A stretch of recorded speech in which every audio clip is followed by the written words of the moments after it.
안녕하세요. 주변들의 조민근 변호사. 안녕하세요. 송재성 변호사입니다. 제가 불과 한 며칠 전에 판결 선고가 난 사건인데 마약 사건입니다. 향정신성 의약품을 저희가 소위 줄여 말해서 향정이라고 표현합니다. 필로폰, 학명으로 따지면 메스암페타민 0.03g을 주사기에 넣어서 주사 투약하는 방법으로 하는 거죠. 필로폰은 그 향정신성 의약품 중에서도 중독성이라던가 환각이나 환시를 보고 부작용들이 조금 심한 약류에 속하죠. 향정신성 의약품을 많이 하시는 분 중에서도 필로폰까지는 안 가시는 분이 꽤 많아요. 그런데 사실 필로폰은 향정신성 의약품 중에는 가장 대표적인 것이라서 사실은 가장 대중화되어 있습니다. 왜 대중화되어 있냐면 정말로 예전에는 우리나라에서 필로폰을 구하는 게 어려웠거든요. 근데 한 몇 년 전부터 필로폰을 구하기가 매우 쉬워져서 구글이나 이런 데서 검색해보면 얼마든지 구할 수 있고 게다가 또 싸게 구해요. 그래서 지금 현재 어떤 사건이요? 이분은 필로폰을 매수하고 소지하고 투약하고 뭐 이런 것들 몇 차례 있었던 분인데 과거에 전과가 여러 가지가 있어요. 이번 사건이 매수, 소지, 투약까지 있었던 사건이죠. 그렇죠. 그런 것들이 이제 짬뽕된 사건인데 기존에 약정과는 없었는데 다른 정과는 있었던 분. 사실 자백하는 사건이었어요. 자백 사건에 맞추어 가지고 단약과 관련된 프로그램 이수도 충분히 하고 본인 반성하는 모습이라든가 이런 것도 충분히 보이고 가족들이나 지인들의 이 사람의 단약을 위해 노력하는 모습이라든가 이런 여러 가지 영향 자료들을 충분히 이제 넣었던 사건입니다. 마약 사건이 사실 대표적으로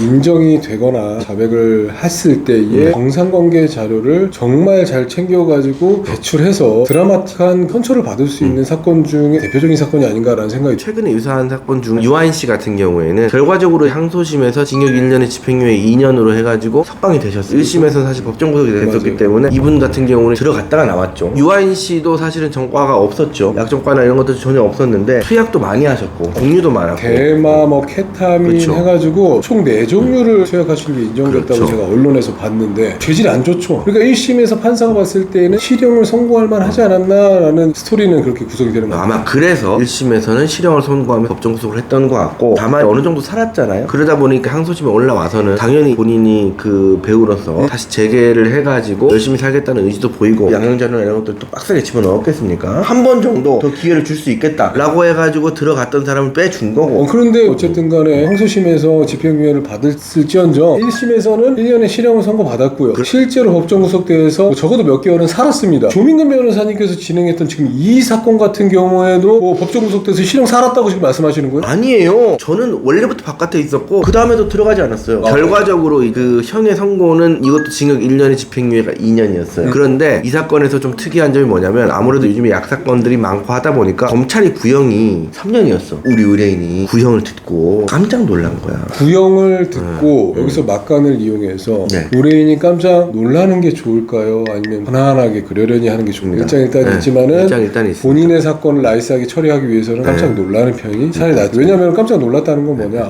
긴장 큰일 나는 거 아니야? 긴장 바짝했다는 라고 거지. 하면 네. 정말 어디서라도 그렇죠. 정말 뭐라도 더 갖고 자료 더 갖고 선처받기 위해서 노력하기. 실제로 그랬던 사건이고 우리가 양형자료 좀 더 빡세게 준비하고 하면 너가 약정과는 없기 때문에 네네. 충분히 우리의 주장이나 이런 것들을 받아들여 주실 것이다. 많이 타의르기도 하고 네. 우리 의뢰인 정말 바짝 졸았어요. 선고 전날에도 거의 저한테 전화 와가지고 거의 울다시피 하고 진짜 뭐 울고 그 전화하고 그게 중요한 게 아니잖아. 네. 선고 전날까지 반성문 타면서 막 그렇죠. 하고 노력을 보여줘야 그런 돼. 것들도 했고요. 그런데 긴장이 바짝 돼 있으니까 시키는 대로 족족 가져오는 거지. 그렇게 해가지고 여러 가지 영양자료들 이런 것들을 다 넣어서 결국은 검찰에서는 징역 3년을 구형했는데 이 사건을 저희가 보통 검찰에서는 구형량 대비해가지고 선고되는 그 형량이 절반보다 낮은 경우에는 항소를 하잖아요. 징역 1년에 집행유예 2년이 이제 선고가 됐어요.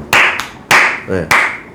근데 구형량 대비해가지고 선고된 형량이 3분의 1 정도에 불과하고 거기다가 집행유예까지 붙은 거기 때문에 사실 저도 그렇게 생각을 했고 의뢰인 너무 좋은 거지. 자기는 징역 3년 구형을 받았는데 1년에 2년 나왔어. 변호사님 감사합니다 라고 하면서도 근데 항소 또 검찰의 내부 기준에 따르면 이게 사실 항소 기준에 부합하잖아요. 보통 항소를 많이 하고요. 구형이 3년이라는 거는 검사 입장에서는 판사님한테 집행유예는 안 될 것 같다. 맞아요. 라고 말하면 그런 비슷해요. 시그널이거든요. 왜냐면 보통 한 1년 언저리 구형한다. 집행유예도 그럼요. 괜찮을 것 같아요. 3년이면은 엄청 높은 거죠. 사실은 그걸 약간 직감했는지 징역 3년의 구형이 나왔을 때 저한테 그걸 묻더라고요. 여기서 깎여도 1년 6월 아니에요? 보통 2분의 1 선고를 많이 생각하시니까요. 그런데 1년에 2년이 나왔는데 검찰이 항소를 안 했어요. 어제까지가 항소 기간이었어요. 확정됐네. 네, 이렇게 확정이 됐습니다. 네. 깔끔하게 빡세게 양자료 준비해가지고 잘 빌고 제가 봐도 이분은 안 할 것 같아요. 그렇게 판사님께 이 사람이 재범의 우려가 없구나라는 심증을 빡 심어주는 주는 게 중요해요. 사실 약정과라고 하는 것은 가장 중요한 게 이 사람이 또 할 거다라는 강한 심증이 있어요. 중독성 때문이죠. 그럼에도 불구하고 있어야지. 범죄 사실이 있을 때부터 지금까지 안 했다, 네네. 단약을 하고 있다, 이런 그 심리검사 프로그램을 잘 이행하고 있다라는 것들을 충분히 보여주면서 앞으로 절대 안 합니다